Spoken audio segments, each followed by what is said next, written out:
என்ன அப்படின்னா இது சொல்லி ராஜாவோட தாயாளமா இந்த ஒரு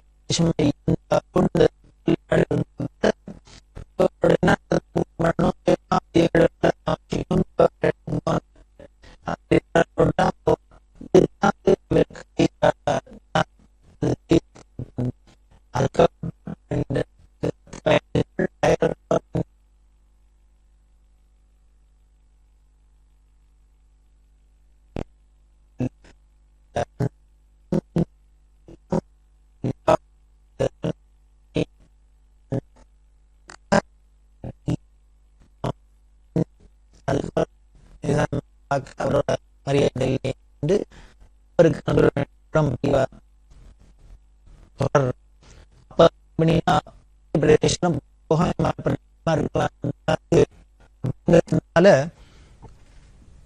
பாதி சாமான்கள் கொண்டு போன இந்த கால்நடை ஆடு மாடு இது மாதிரி இருக்குமே, இந்த பரிவா இருக்கலாம் கால்நடைகள்லாம் இருக்கு, இதுல சிலதெல்லாம் என்ன பண்ணினா அங்கே விட்டுட்டு வந்தா.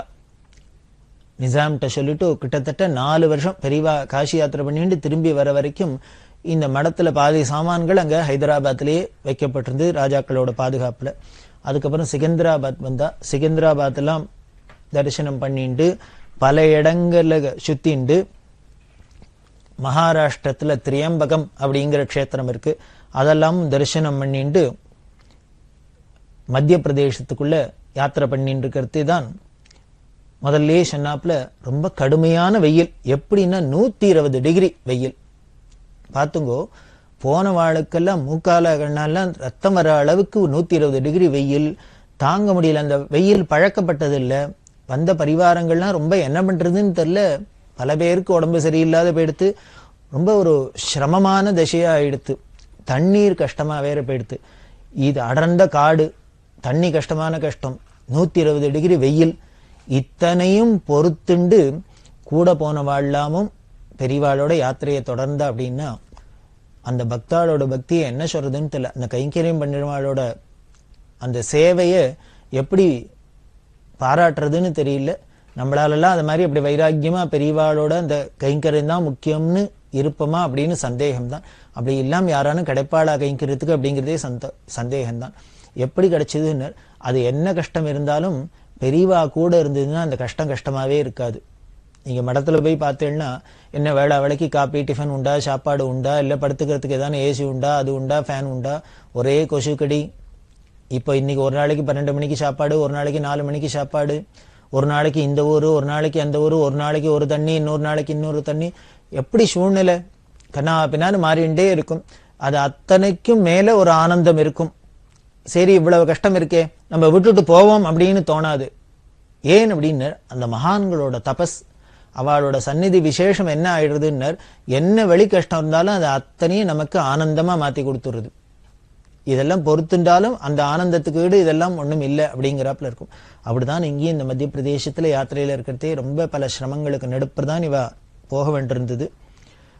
அப்படி இருக்கிறதே ஆச்சரியம் என்னன்னா, ஒரு நாளைக்கு 20 மைல் அப்படின்லாம் வச்சிருந்தா, இப்ப 25 மைல் 40 மைல் அப்படின்னு கூட இவ யாத்திரையை பண்ணியிருக்கா. 40 மைல் நடந்து போறது அப்படின்னா, ஏன் நடந்து போறது விசேஷமா சொல்றேன்னா, பல்லாக்கெல்லாமும் இருந்தது, பெரியவா அங்கங்க பல்லாக்கில் யாத்திரையும் பண்ணியிருந்தா. ஆனா இந்த இடத்துல ரொம்ப வெயில் கடுமையா இருந்தது, உஷ்ணம் ஜாஸ்தியா இருந்தது, தண்ணி கஷ்டம் இருந்தது. இதெல்லாம் இருந்ததுனால இந்த பல்லாக்கு தூக்குறவாளுக்கு சிரமமா இருக்குங்கிறதுனால அந்த பல்லாக்கு சவாரியை பண்ணாத தானும் முழுக்க நடந்தே தான் போனான், கால்நடையாவே தான் போனா. அதுதான் மனிதாபிமானம்ங்கிறது. பெரியவா அந்த பல்லாக்கு தூக்குறவா, அந்த போகிகள் அப்படின்னு சொல்லுவா, அவள்லாம் சொல்லுவா, பெரியவாள் அந்த பல்லாக்குல வச்சுன்னு சுமந்துன்னு போறதே, மெயினால சுமந்துன்னு போறதே இருக்கிற அனுபவங்களை அவளோட அனுபவமே ரொம்ப த்ரில்லிங்கா இருக்கும். பெத்த போகி குஞ்சு அப்படின்னு ஒருத்தர் அவரை சொல்லியிருக்கார். பெரியவாள்கிட்ட பிரார்த்தனை பண்ணுவாராம், பெரியவா எங்கேயான்னு நடந்து போனா இவா வெறுமனை பல்லாக்க தூக்கின்னு தானே போகணும், வெறும் பல்லாக்க தூக்கின்னு போவா. பெரியவா பாட்டுக்கு நடந்து வந்தாக்க அவளுக்கு சிரமமா இருக்குமா. பெரியவாள்கிட்ட போய் சொல்லுவாள், எஜமா தயவு பண்ணி ஏறி பல்லாக்கில் உட்காந்து சவாரில் உட்காந்து வரணும் அப்படின்னு. பெரியவா ஏன் அப்படின்னா, எஜமா உட்கார்ந்துண்டாக்க கனக்க மாட்டேங்கிறது லைட்டா இருக்கு, எஜமா கீழே இறங்கிட்டா பல்லாக்கு கனக்கிறது அப்படிமா. ஏதான ஒரு அதிசயம் உண்டோ? யாரான ஒரு சாமான்ல பல்லாக்கு மேலே யாரான ஆள் உட்காந்துன்னா இந்த ஆளோட கணமும் சேர்ந்து இன்னும் அழுத்தணும். ஆனா இங்க தலைகீழ இருக்கு, பெரியவா ஏறி உட்கார்ந்துண்டாக்க பல்லாக்கு கணக்க மாட்டேங்கிறதான். வெறும் பல்லாக்கு தூக்கினா தோளெல்லாம் வழண்டு போயிடுறது, எங்களால முடியல. அதனால அதுக்காகவானும் எங்களுக்கு சௌக்கியத்துக்காகனும் பெரியவா உட்காந்துட்டே வரணும், எஜமா உட்காந்து வரணும்னு பிரார்த்தனை பண்ணுவாளாம். அது என்ன முடியுமா சார் அப்படின்னா, அதுக்கு பேர் தான் யோகீஸ்வரான்னு பேரு. அனிமாதி அஷ்டமா சித்தி அப்படின்லாம் சொல்றமே, அதுல இருக்கே அனிமா மகிமா லகிமா கரிமா அப்படி எல்லாம் என்னெல்லாமோ சொல்றாளே, இந்த அஷ்டமா சித்தியில ஒண்ணு. அதாவது அனிமா அப்படின்னா அணுவுக்கு அணுவா கண்ணுக்கு தெரியாத சின்னதா இருக்கிறது. மகிமான்னா கண்ணு கொள்ளாத பெருசா இருக்கிறது. கரிமா லகிமா அப்படின்னாக்க ஒரே கனமா கனக்கிறது இல்லையா, ஒரே பஞ்சு மாதிரி லைட்டா இருக்கிறது. இப்படி எல்லாம் யோகீஸ்வரால் தன்னோட சரீரத்தை பண்ணிக்க முடியும். இந்த சித்தி எல்லாம் கைவரப்பட்டவர்கள் தான் சித்தர்கள் அப்படிங்கிறோம். அதே மாதிரி ஒரு இடத்துல இருந்து இன்னொரு இடத்துக்கு போறது, ஒரு இடத்துல இருக்கிறதே இன்னொரு இடத்துல இருக்கிறது, இது மாதிரி சித்திகள் உள்ளவா தான் சித்த புருஷாள் அப்படின்னு சொல்றோம். இவா பெரிய ஞானியா யோகீஸ்வராளா இருந்ததுனால அவளுக்கு இந்த சித்து அப்படிங்கறதெல்லாம் தானே வந்துருத்து, அஷ்டமா சித்தி எல்லாம். அதனால இவ ஏறி உட்காண்டா அவளுக்கு வலிக்காத இருக்கணுங்கிறதுக்காக லைட்டா அந்த சவாரியும் சேர்த்து பண்ணிடுவா போல இருக்கு. அதனாலதான் அவளும் பிரார்த்தனை பண்ணிட்டு இருக்கா. அது மாதிரி அந்த கருணையும் என்ன பண்ணுவாளாம், பெரியவாளுக்கு இந்த பழங்கள்லாம் எல்லாரும் போற இடத்துல பூர்ணாங்கமும் கொடுக்கறது, பழங்கள் கொடுக்கறது எல்லாம் வாங்கி வாங்கி அந்த பல்லாக்கிலே போட்டுன்னு வருவாளும். ரொம்ப தாகமா இருக்கிற போல இருந்ததுன்னா, வெயிலா இருந்ததுன்னா தானே பல்லாக்கில் உட்கார்ந்துட்டு அந்த சாத்துக்குடி முதலான அந்த ஆரஞ்சு பழம் அதெல்லாம் உரிச்சு அந்த கொட்டையெல்லாம் எடுத்துட்டு அந்த சொலையா பார்த்து பார்த்து தானே இந்த பல்லாக்கு தூக்குறவாளுக்கு எல்லாரும் கையை நீட்டு, கையை மேலே நீட்டு, மேலே பெரியவா உட்காந்துருப்பா, பெரியவா போட்டாக்க இப்படி கையை நீட்டினா அதில் போடுவா அந்த சொலைய, உடனே வாயில போட்டுக்கணும். இப்படியே வந்த பழம் முழுக்களும் உரிச்சு அவளுக்கு போட்டுன்னு கொடுத்துட்டே பேசிண்டே போவாளாம். அவளுக்கு தெரியாத இருக்கணும், அந்த சிரமம் தெரியாத இருக்கணும் அப்படின்னு. 1934 வருஷம் ஜபல்பூருக்கு வந்தா. பல ஊர்கள் நடுப்புற, அதெல்லாம் தாண்டி ஜபல்பூர் முக்கியமான ஊரை மட்டும் சொல்லிட்டு வரேன். அதெல்லாம் வந்து அங்க நடுப்புற பல நதிகள், புண்ணிய நதிகள், அதெல்லாம் ஸ்நானம் பண்ணிட்டு இருக்கா. 1934 வருஷம் ஜூலை மாசம் 23ஆம் தேதி பிரயாகைன்னு சொல்லக்கூடிய அலகாபாத்துக்கு வந்தா.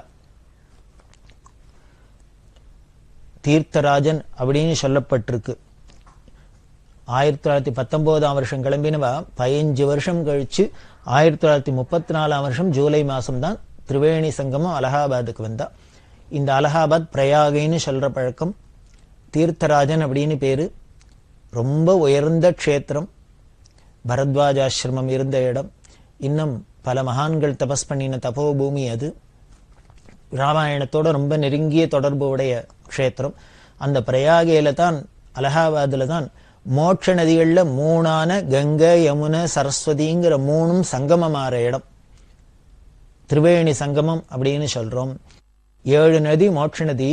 அந்த 7ல 3 இங்கேயே இருக்கு. அப்படின்னா அந்த 3 நதியும் தனித்தனியா போய் நாம ஸ்நானம் பண்ணணுங்கிற அவசியம் இல்லை. இந்த சங்கமத்துல ஸ்நானம் பண்ணிட்டா அந்த 3 நதியில பண்ணின ஸ்நானம் பண்ண பலனும் கிடைக்கும். அதுல பார்த்தேன்னா கண்ணுக்கு தெரியறாப்புல கங்கையும் யமுனையும் தெரியும். இந்த சரஸ்வதிங்கிறது அந்தர்வாகினி அப்படிங்கிற சரஸ்வதிங்கிற அந்த புண்ணிய நதி காலப்போக்கில் இந்த கலியோட விசேஷம் போல இருக்கு கொடுமையினால ஒரு புண்ணிய நதியே காணா போயிடுத்து, மறைஞ்சு போயிடுத்து.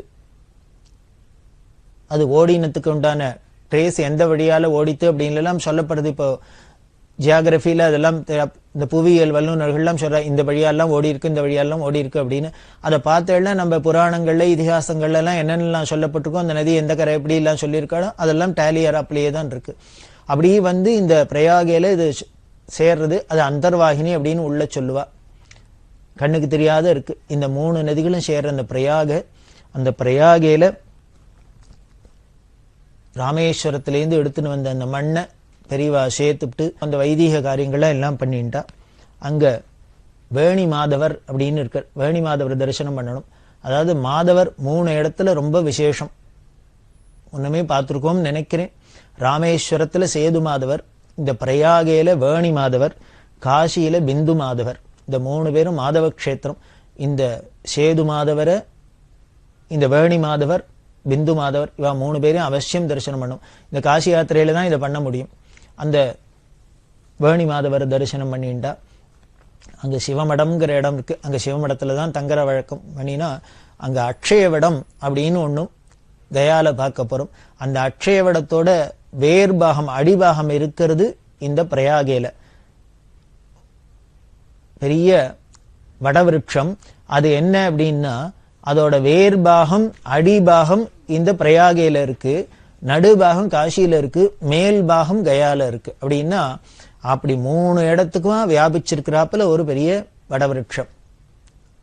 அப்படிலாம் இருக்கிறதுனால்தான், அதிசயமா இருக்கிறதுனால்தான், அதுக்கு ஒரு தெய்வீக விருட்சமா இருக்கிறதுனால்தான் அதுல நாம ரொம்ப இன்னும் பூஜையா கொண்டாடிட்டு இருக்கோம். அந்த வருஷம் அங்கேயே பெரியவா அலகாபாத்ல இருந்துட்டு இருக்கா. வியாச பூஜையும் அங்கதான். அங்க பண்ணிட்டு பெரியவா என்ன பண்றா, மணலை சேர்த்துட்டு அங்கேருந்து கங்கையை எடுத்துக்கணும்.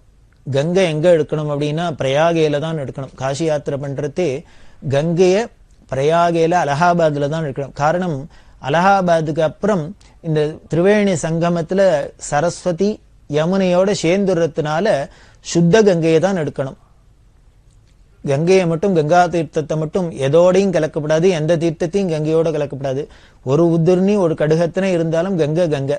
அதனால அதுக்கப்புறம் கங்கையை எடுக்கிற சம்பிரதாயம் கிடையாது நமது சாஸ்திரங்கள்ல. அந்த அலகாபாத்ல தான் ஃபைனல் ஸ்டேஜ்.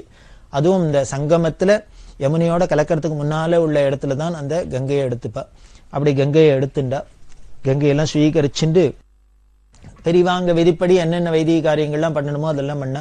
வேணி தானம் அப்படின்னு முக்கியமா சொன்னேன், அதெல்லாம் பண்ணிட்டா. பண்ணிட்டு 1934 வருஷத்து வியாச பூஜையை அங்கேயே பண்ணினா. அப்போ கிரகணம் வந்தது.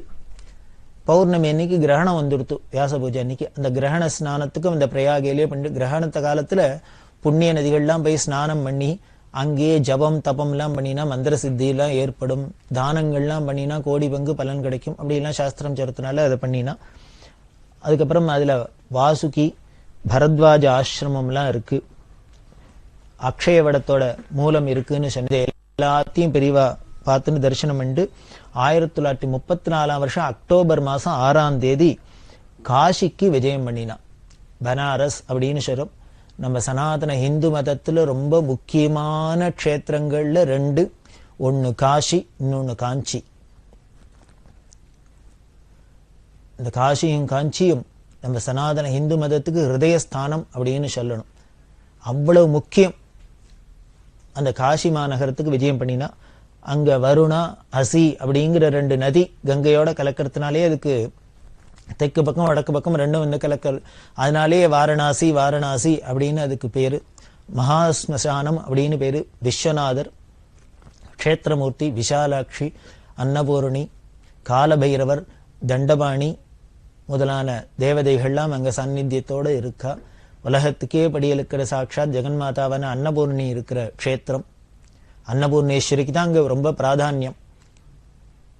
பகவத் பாதாள், ஆதிசங்கர பகவத் பாதாள் அந்த காசியில தங்கித்தான்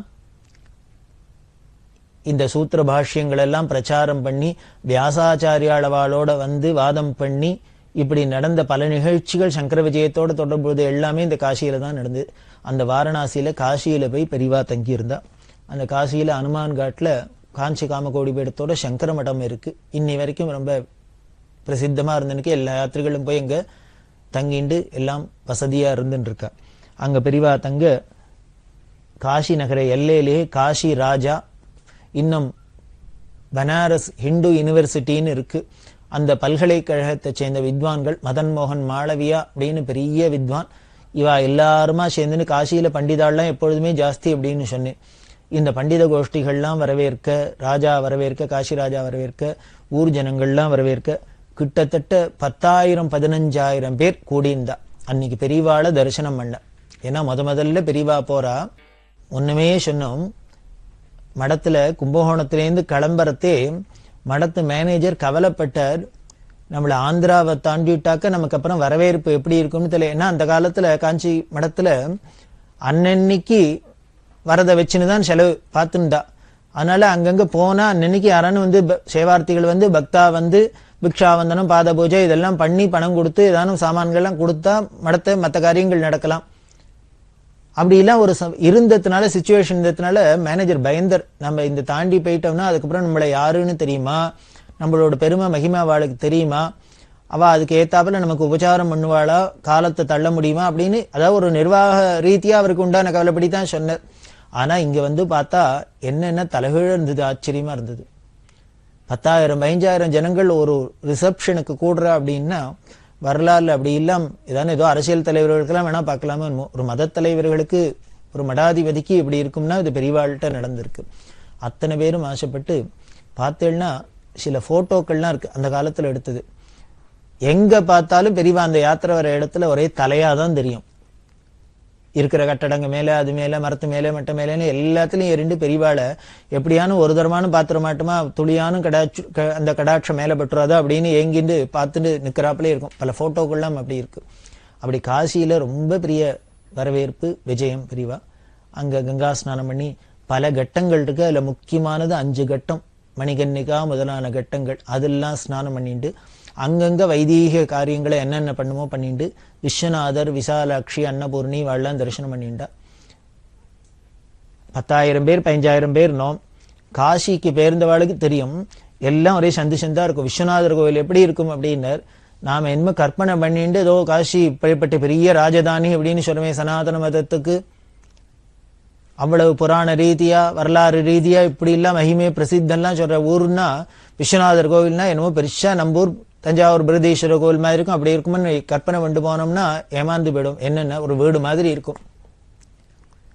அதுக்குள்ள பார்த்தா 12 ஜோதிர்லிங்கத்துல ஒருத்தர் விஸ்வநாதர். அவர் உட்கார்ந்துட்டு இருப்பார். யாரு வேணா போய் அவாவா கங்கா தீர்த்தத்தினால பாலால அபிஷேகம் பண்ணலாம், பில்வார்ச்சனை பண்ணலாம், எல்லாம் பண்ணலாம். அந்த பூஜா காலங்கள்ல அந்த பண்டாக்கள்லாம் வந்து பண்றதே உள்ள தரிசனம் தான் பண்ணலாம். நம்ம தொட முடியாத வழியை மற்ற நேரத்துல யாரு வேணா போய் சுவாமிய தொட்டு பண்றாப்புல இருக்கும். வடதேசங்கள்ல பல இடங்கள்ல அப்படிதான். ஏன் அப்படி இருக்கு? ஒரு சந்து ஒரே சந்தா இருக்கும். சந்து பொந்துக்குள்ள அதுலயும் 2 பக்கம் கடை கண்ணி ஜனங்கள்னா எய்தாப்புல போறவா அந்த பக்கம் ஒருத்தர் வர முடியாது. அப்படி இருக்கும். அதுலயே வண்டி போகும், ரிக்ஷா போகும், எல்லாம் போகும். அவ்வளவு ஒரே கச்ச கச்ச கச்ச கச்சன்னு இருக்கும். பாக்குறவாளுக்கு என்னமோ ஒரு மாதிரி இந்த நாகரிகத்தை விரும்புறவாளுக்கு, கொஞ்சம் அப்படி சௌக்கியத்தை விரும்புறவாளுக்கு எல்லாம் பார்த்தா ஒரு அனீசியா இருக்கும். ஏன் அப்படி இருக்குன்னா காரணம் இருக்கு. அவள்லாம் சொல்றா, இந்த காசிவாசிகள்லாம் சொல்றா, ஏன் இவ்வளவு பெரிய க்ஷேத்திரம், இப்பேற்பட்ட பெரிய பிரசித்தமான கோவில், இவ்வளவு யாத்திரிகர்கள்லாம் வர இடம், அது இன்னும் ரோடு வீடெல்லாம் கொஞ்சம் விஸ்தாரமா இருந்து சௌக்கியமா இருக்கக்கூடாதா ஜனங்கள் போக்குவரத்துக்கு அப்படின்னு அவ சொல்றா. இஸ்லாமியர்களோட படையெடுப்புல அவ காசியில எத்தனை தரம் தாக்கியிருக்கா, அந்த கோவிலை இடிச்சிருக்கா அழிச்சிருக்கா அப்படிங்கறதெல்லாம் ரெக்கார்ட் எல்லாம் இருக்கு. அதனாலேயே என்ன பண்றான்னா, இன்னமே யாரானும் படையெடுத்து அந்நியர்கள் வந்தான்னா அவளுக்கு லேசில உள்ளுக்குள்ள போய் அதை ஒன்னும் தாக்க முடியாத அளவுக்கு இப்படி சந்தும் பொந்துமா இருந்து ஜனக்கூட்டங்கள்லாம் இருந்ததுன்னா இதெல்லாம் தாண்டிட்டு ஃப்ரீயா போகாத இருக்கணும். அதை ஒரு பாதுகாப்பா இருக்கணுங்கிறதுக்காகவே இப்படி ஊற வச்சுருக்கா. அந்த காசிக்குள்ள இப்படி இவ்வளவு பரிவாரங்களோட போனா அப்போ அன்னைக்கு எவ்வளவு மொழி விதுங்கி இருக்கும், அந்த ஊரே அமக்களமாயிருக்கும் அப்படிங்கறத நாம கற்பனை பண்ணி பார்த்துக்கலாம். அப்படிதான் இந்த காசியில இருந்து யாத்திரை பண்ணினா அங்க ஆச்சாரியால் ஸ்தாபிதம் பண்ணின இன்னும் சில மடங்கள்லாம் இருக்கிறதா அங்க சொல்லப்படுறது. சுமேரு மடம் முதலான மடங்கள்லாம் அங்க இருக்கிறதா சொல்லப்படுது. அங்கெல்லாம் போய் பெரியவா விஜயம் பண்ணினா கௌடதேச சன்னியாசிகள் அப்படின்லாம் சொல்லுவா. அதாவது நமது சனாதன மதத்துல பாரத தேசத்தை 2ஆ பிரிச்சுது. விந்திய மலைக்கு வடக்கு பக்கம் இருக்கிறது, தெற்கு பக்கம் இருக்கிறது.